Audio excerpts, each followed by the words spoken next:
Do you want to know how to teach critical thinking to a child? Hi, I'm Nicholeen Peck, and I teach parenting and good communication as well as child development all over the world through the lens of the principle self-government, which incidentally requires critical thinking.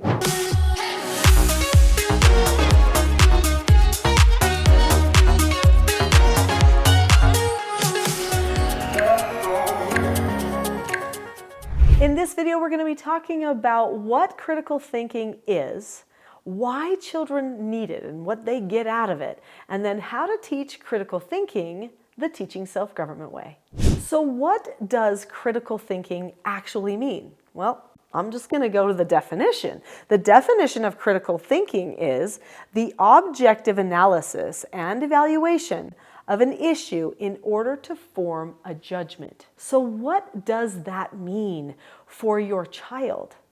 That means that they have to be evaluating themselves regularly. They need to be able to evaluate a circumstance or a problem around themselves, and they need to be able to do it objectively. That's the key thing. So there's subjective evaluation, which would be analyzing things with how you feel about it or your interpretation of it. But objective analysis is when you look at the concrete pieces, the facts.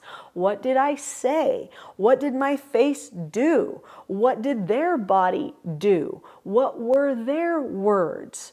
What are the other components that we have in this situation? Maybe if you're doing critical thinking, that was like critical thinking on a communication level, but what if there's critical thinking on making dinner? Then it's, well, what are the ingredients? How does this ingredient react with this other ingredient, right? If you're trying to figure out a new recipe or something like that, that's a critical thinking thing to do.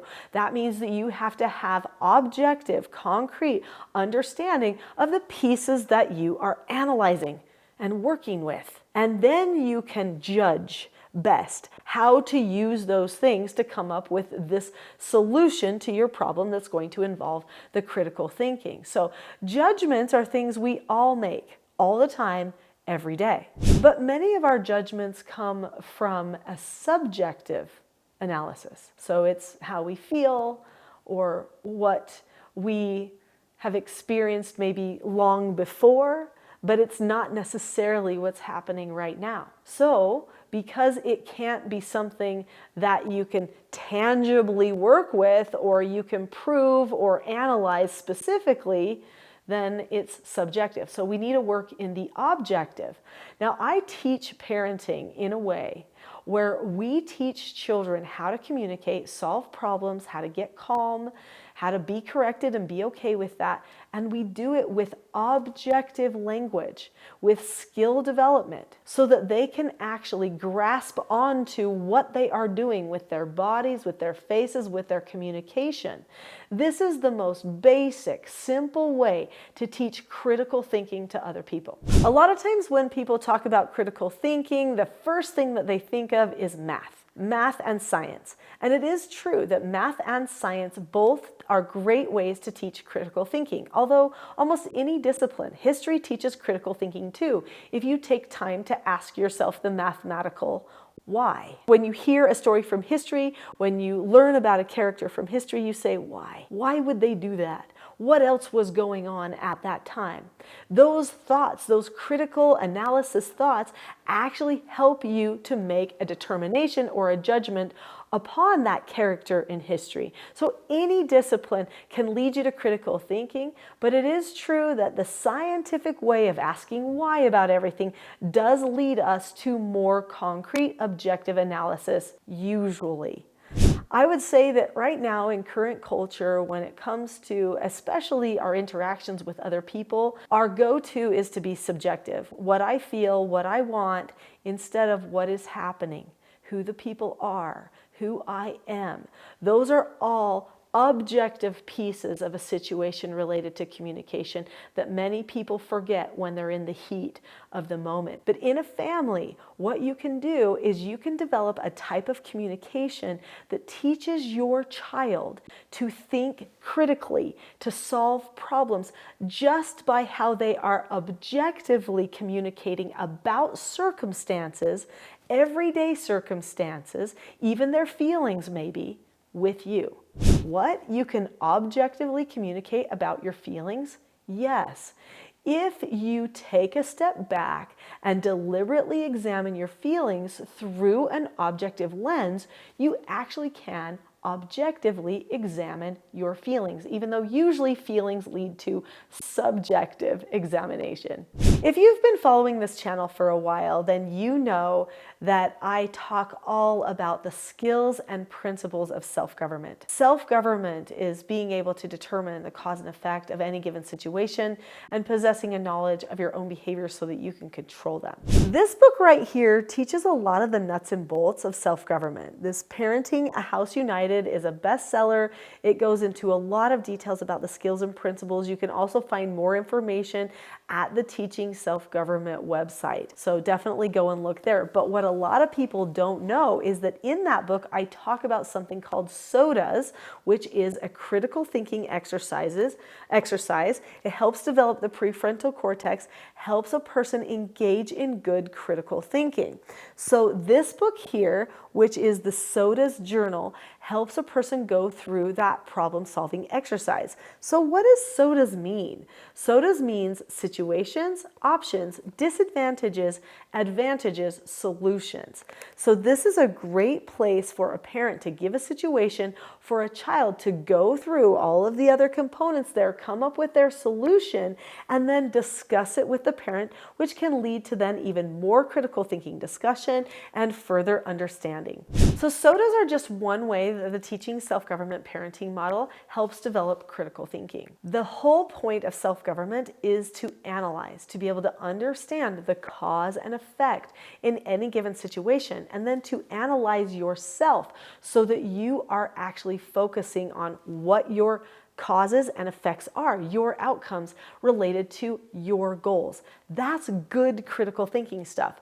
We start with a picture of the family and what we want to accomplish. So the whole family has an aim or a goal in mind. That's what they're working toward. Now they try to structure the home to actually meet that goal. After that, we teach certain skills that again are pointed back to the goal. So these skills break down what a person does into descriptive details, such as to follow an instruction from your parents.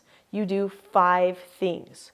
You look at the person or the situation. You keep a calm face, voice, and body. You say okay, or you ask to disagree appropriately, which is another skill.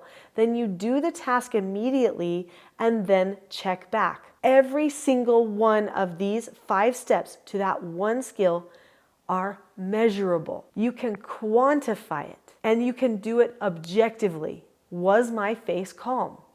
Was my voice calm? Is my body calm? Did I say okay? Or did I say fine? And you can see, not a calm voice, not a calm body, not a calm face, right? Right when you say that word.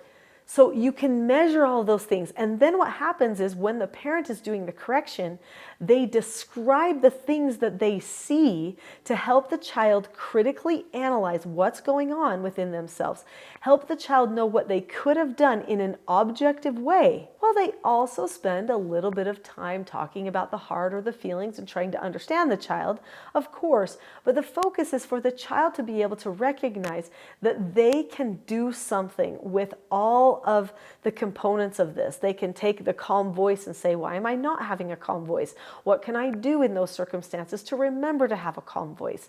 You know, they can analyze all the things and actually progress. This helps them in their whole lives. If they get some problem that they're faced with later in life, they're at the office, there's some big project or something that they're working on, instead of focusing on how they feel about the project, or how other people feel about the project, they can start to pick the project apart into its pieces and take one piece at a time, measure it, improve it, measure it again, do the same thing over and over again. So it's actually a very scientific way to teach your children how to be good at a scientific method of thinking, just by the way that you communicate in your family. When children learn critical thinking skills, they are more confident in their communication. They are more confident in their work, in their school, in their social interactions. They don't have to be as worried if they know they can solve problems, and they can examine the pieces objectively without getting emotional. This means calmness is actually really important. Calmness is a key piece of what I teach at this channel and on my website, teachingselfgovernment.com.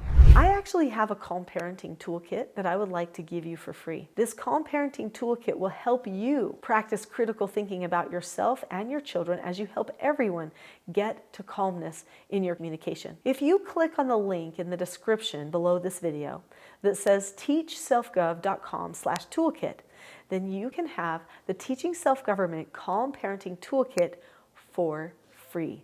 It has 10 tools for calmness that will change the way you objectively analyze yourself and others. Click on the link now. I'll see you there.